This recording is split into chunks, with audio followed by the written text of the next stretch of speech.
estimados compañeros, señores del público, es un honor para mí presentar brevemente, prometido queda, a los dos prestigiosos arqueólogos que nos acompañan hoy en el Museo Arqueológico de Asturias, Dirce Marsoli y Thomas Schattner, miembros destacados del Instituto Arqueológico Alemán. El Arqueológico Alemán es una institución cultural y científica de carácter público que depende orgánicamente del Ministerio de Asuntos Exteriores de Alemania. Fundado en 1829 en Roma, es una de las corporaciones científicas de mayor relevancia internacional en su especialidad, tanto por su presencia en numerosos lugares de gran importancia histórica para la humanidad, el sur de Europa, el norte de África y Oriente Próximo, como por la calidad de sus trabajos y la relevancia científica de sus publicaciones. El interés de historiadores alemanes por el pasado de la península ibérica es incuestionable cuando el siglo XX empieza a dar sus primeros pasos. Sin olvidarnos del trabajo monumental que el epigrafista Emil Hübner llevó a cabo a lo largo de la segunda mitad del siglo XIX, es durante el primer tercio del siglo XX cuando la península atrae a historiadores de la talla de Adolf Schulten, prehistoriadores como Hugo Obermayr y el matrimonio Leisner, y arqueólogos como Hans Seyss y Helmut Schlunk. Es también el tiempo en el que la filosofía y las humanidades vuelven su mirada hacia Alemania de la mano de José Ortega y Gasset. Su influencia había sido fundamental, ya que no solo había sido el primero en analizar en profundidad y promover la traducción de obras de autores alemanes, hasta entonces prácticamente desconocidos en España como Spengler, Simmel o Husserl, sino que su pensamiento había influido asimismo en intelectuales alemanes de la talla de Heidegger, Junger o Carl Schmitt. La Benemérita Junta para Ampliación de Estudios pensionó desde principios del siglo XX a numerosos investigadores españoles que descubrirán en las universidades alemanas las nuevas corrientes historiográficas que se forjan en aquellos años.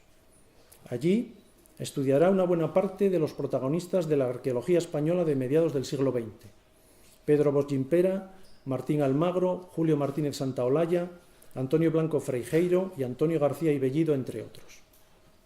Por otra parte, el Instituto Arqueológico Alemán ya había establecido desde principios del siglo XX firmes contactos con los principales especialistas españoles. Mantenía fluidas relaciones con el Institut d'Estudis Catalans desde al menos 1909 y había nombrado miembros del instituto a varios arqueólogos españoles como Bosch-Gimpera, Josep Colominas y Roca, José Ramón Mélida, George Bonsor, Manuel Cazurro y otros más. En 1929, José Ramón Mélida, como director del Museo Arqueológico Nacional, y Hugo Obermayr, como catedrático de la Universidad Central, representaron al Estado español en la celebración del centenario del Instituto Arqueológico Alemán. El Instituto nombró entonces socio de honor al gran benefactor de la arqueología española, que fue el Duque de Alba. Desde esa fecha, en la que además se celebró en Barcelona el V Congreso Internacional de Arqueología, el Instituto tenía la firme voluntad de abrir sede en España. La apertura tiene lugar en Madrid en noviembre de 1943, en plena Segunda Guerra Mundial.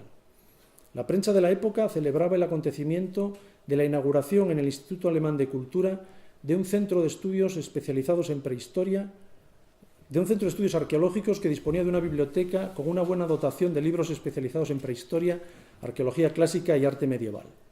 Su dirección había sido confiada al doctor Helmut Schlunk, conocido en España, decía la crónica, por sus estudios sobre el arte visigodo y los monumentos asturianos, especialmente la Cámara Santa de Oviedo.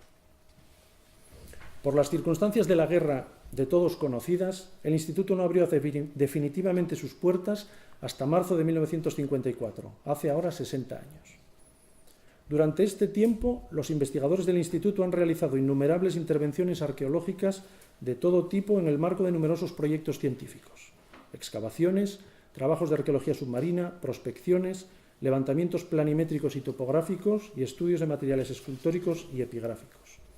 Trabajos que han permitido un mejor conocimiento de nuestro pasado peninsular en el amplio panorama historiográfico que va de la prehistoria al mundo medieval cristiano e islámico.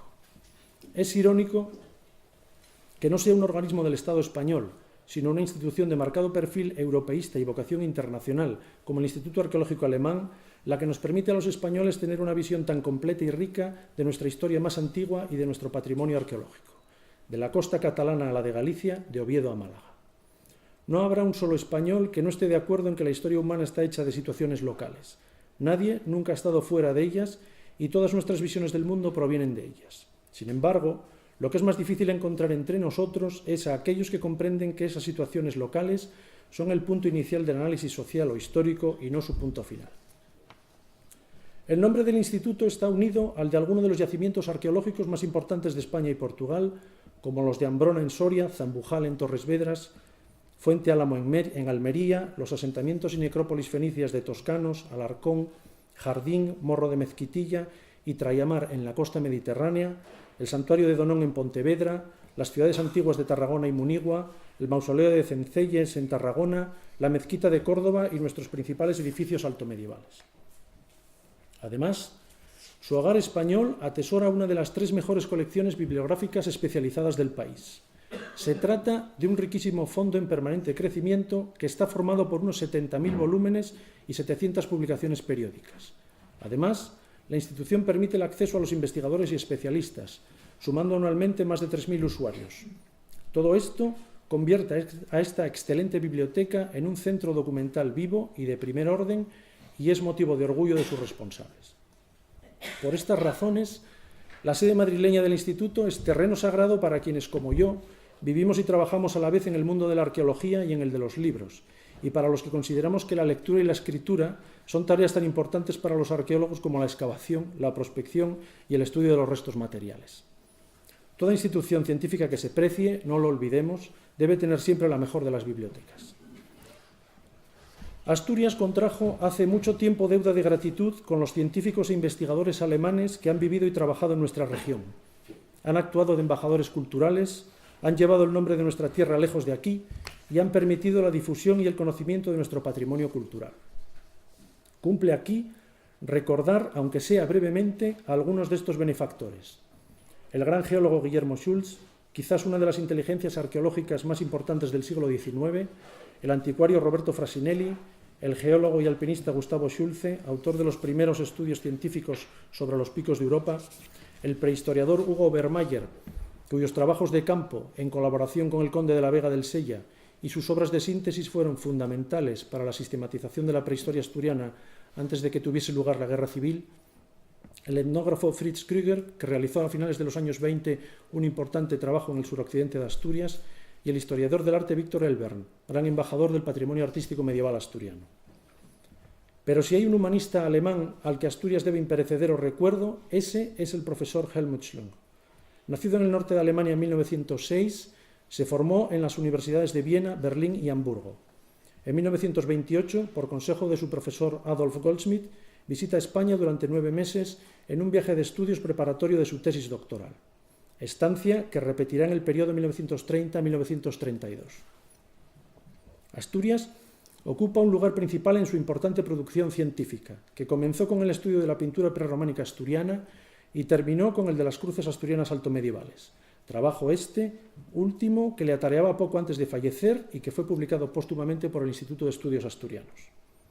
De justicia es recordar sus estudios dedicados a los principales edificios de la arquitectura altomedieval asturiana, sus trabajos sobre la decoración arquitectónica, sobre la orfebrería, sobre la pintura de los siglos IX y X. Pero no es menos importante recalcar su importantísima colaboración en la restauración de la Cámara Santa tras su destrucción en 1934. Su contribución a este museo arqueológico. Gracias a él y a don Luis Menéndez Pidal, el Estado alemán hizo donación a esta institución de la copia del epígrafe de Pintaius, aquel soldado natural de estas tierras que fue mercenario en Germania mediado el primer siglo de nuestra era, y su participación en la comisión encargada de la restauración de las joyas de la Cámara Santa, donde defendió una acción restauradora de las piezas que fue, desgraciadamente, desoída por la mayoría, como recordaban hace unos años Aki Marbaita y Lorenzo Arias. Magín Berenguer, Antonio Fernández Puertas y Hermann Fritz Schubert han dejado constancia de su intachable integridad científica y de su alejamiento de cualquier cabildeo político. Suscribo además las palabras de César García de Castro cuando le define como uno de los grandes hispanistas del siglo XX y el principal responsable del temprano conocimiento internacional especializado del patrimonio cultural medieval asturiano. El Instituto Arqueológico Alemán continuó en los años 80 y 90 la labor investigadora que su primer director había emprendido 60 años antes en Asturias. Bajo la responsabilidad de Sabine Noack-Halley, Aki Marbaita, Theodor Hauschild y Hermann Ulreich, emprendió tempranas excavaciones arqueológicas en Santa María de Naranco. en San Miguel de Lillo y en Santa Cristina de Lena, y precisos estudios en Valdedios, procediendo también a la revisión científica de la decoración plástica de los principales edificios altomedievales. Ha quedado constancia de estos trabajos en más de una docena de publicaciones, destacando entre ellas las dos monografías de Sabine Noack-Halley y Joachim Marbaita, publicadas por el Arqueológico Alemán en 1994 y 1999. César García de Castro recordaba hace 20 años a los responsables locales la necesidad de editar en castellano la primera de estas obras. Todavía estamos esperando la buena nueva. Pero en mi opinión, si hay un monumento, un símbolo materializado de la personalidad científica del Instituto y de sus investigadores, y al mismo tiempo de su capacidad de colaborar con las instituciones y los expertos españoles, ese es el libro de la pintura mural asturiana de los siglos IX y X. Escrito por el profesor Schlunk e ilustrado por don Magín Berenguer, fue editado en 1957 por la extinta Diputación Provincial de Oviedo. La obra es el único testimonio impreso de dos ambiciosos proyectos culturales emprendidos en la minúscula Asturias de los años 40 y 50. El primero, la elaboración del Catálogo Monumental de Asturias, dirigido a partir de 1947 por don Luis Vázquez de Parga desde el Consejo Superior de Investigaciones Científicas y por don Juan Uría Río desde Asturias. El segundo, la edición de una colección de grandes obras sobre el patrimonio cultural asturiano, empresas ambas fracasadas. Sin embargo, aquellas frustradas iniciativas desembocaron en la publicación de este texto, de gran belleza formal y acrisolada calidad científica. Una obra superior a la mayoría de los libros especializados publicados en la España de los años 50, que exigió varios años de intensos trabajos a autores e impresores. Una pieza capital de la bibliografía artística de nuestra Alta Edad Media y, por supuesto, una de las joyas del patrimonio bibliográfico asturiano del siglo XX. Un libro pagado por una administración local, escrito por un científico alemán que se desplaza a Inglaterra y a Estados Unidos a completar su estudio, elaborado por uno de los mejores talleres de artes gráficas de España, Gráficas Valverde de San Sebastián, ilustrado por un gran artista asturiano, premiado en Madrid y reseñado positivamente en todo el mundo. Sí, créanselo. Un libro asturiano editado hace más de 50 años. En un texto de homenaje a Severo Ochoa, el bioquímico y catedrático de la Universidad de Oviedo, Carlos López Otín, señalaba que este es tiempo de arriesgar y apostar por la ciencia, por el trabajo comprometido y riguroso de los que siguen el camino trazado por los grandes investigadores. Nuestro país, decía, no puede quedarse al margen del progreso científico y seguir desempeñando ese papel secundario al que estamos tradicionalmente abocados. La práctica arqueológica, como cualquier actividad científica, está sometida a valores obligatorios.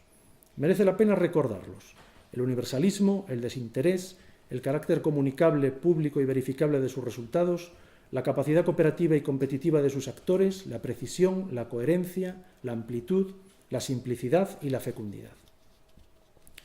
Si bien es cierto que estas reglas son accesibles a todos los protagonistas del campo científico, nunca son asimiladas o aplicadas de la misma manera por las personas e instituciones que forman parte de la comunidad investigadora. Y esta es una de las razones por las que este país ocupa un papel secundario en el mundo de la ciencia internacional. El Instituto Arqueológico Alemán es una de las instituciones científicas enraizadas en España que cumple con estos principios, que considera que la racionalidad científica ha de basarse en estos axiomas y no solo en una metodología, una epistemología o un ejercicio profesional desnudo de contenido ético. Permítanme que demuestre lo que acabo de decir con un ejemplo tomado de la práctica y la política editoriales del Arqueológico Alemán. Porque la permanente acción de trasladar a la imprenta el resultado de las investigaciones realizadas, sobre todo si han sido financiadas con dinero público, es espejo que enseña si una institución científica y sus miembros defienden o no el carácter público, verificable, cooperativo, comunicable y fecundo de su tarea. En los 60 años de vida que está a punto de celebrar, el Instituto Arqueológico Alemán, en colaboración con la prestigiosa editorial alemana Philipp von Saber, ha editado un total aproximado de 80 monografías arqueológicas que hacen públicas y verificables sus investigaciones, realizadas en numerosos lugares de la península y abarcando todas las cronologías desde la prehistoria hasta la arqueología islámica. Fuera de estas series monográficas, ha publicado numerosos libros en colaboración con diversas instituciones como el Ministerio de Cultura, el Consejo Superior de Investigaciones Científicas, el Museo del Prado, el Museo Arqueológico Nacional, el Museo Arqueológico de Alicante, la Universidad de Valladolid, la Junta de Andalucía, el Ayuntamiento de Madrid, etc. Además, desde 1960 y fundada por Helmut Schlunk, el Instituto edita la revista científica Madrider Mitteilungen, Ya en 1970, Antonio García y Bellido consideraba que se había colocado pronto en la órbita de las grandes publicaciones periódicas internacionales de arqueología. Por sus páginas han pasado los más prestigiosos arqueólogos alemanes, españoles y portugueses y reúne una colección de más de 700 trabajos de primerísima calidad. Todo ello es testimonio de una de las políticas editoriales más sólidas, estables y valiosas entre las realizadas en defensa del patrimonio cultural español. Solo me resta presentar brevemente a los arqueólogos que han tenido la amabilidad de responder a nuestra invitación. Dirce Marsoli se formó en las universidades de Innsbruck y Marburgo. Es la directora de la sede española del Instituto Arqueológico Alemán. Especializada en el mundo de las colonizaciones fenicias y púnicas de la costa española, continúa con la labor emprendida en los años 60 por Hans-Georg Niemeyer, Hermann Fritz Schubert y sus colaboradores, que introdujeron importantes novedades en el estudio de este periodo apasionante de nuestra prehistoria reciente. Thomas Schadtner se ha formado en arqueología en las universidades de Mainz, Bonn y Coimbra. Es el subdirector del Departamento de Madrid del Instituto. Arqueólogo especialista en el mundo clásico, ha realizado importantes trabajos en lugares como el Santuario de Donón, en la costa pontevedresa, y en la ciudad de Munigua, en Sevilla, en donde, continuando el trabajo de Wilhelm Grünhagen y Theodor Hauschild, ha desarrollado el estudio de las bases económicas de la ciudad de la Colina Sagrada. Ambos son investigadores y docentes y también autores y editores de numerosas publicaciones especializadas. Los aquí presentes y los organizadores de este acto, convencidos de que el esfuerzo investigador debe hacerse desde las amplias perspectivas que permite el espíritu europeo, quieren felicitar al arqueológico alemán por el esfuerzo que han hecho para ello, tendiendo puentes desde Madrid y Lisboa con España, con Portugal y con Marruecos, y actuando de embajadores de nuestro tesoro artístico y cultural. Y todo ello siempre en contacto permanente, estrecho y amistoso con los arqueólogos y las instituciones científicas de estos países. Nuestro más sincero agradecimiento por su trabajo y por acompañarnos hoy aquí. Están en su casa, entre amigos. Muchas gracias.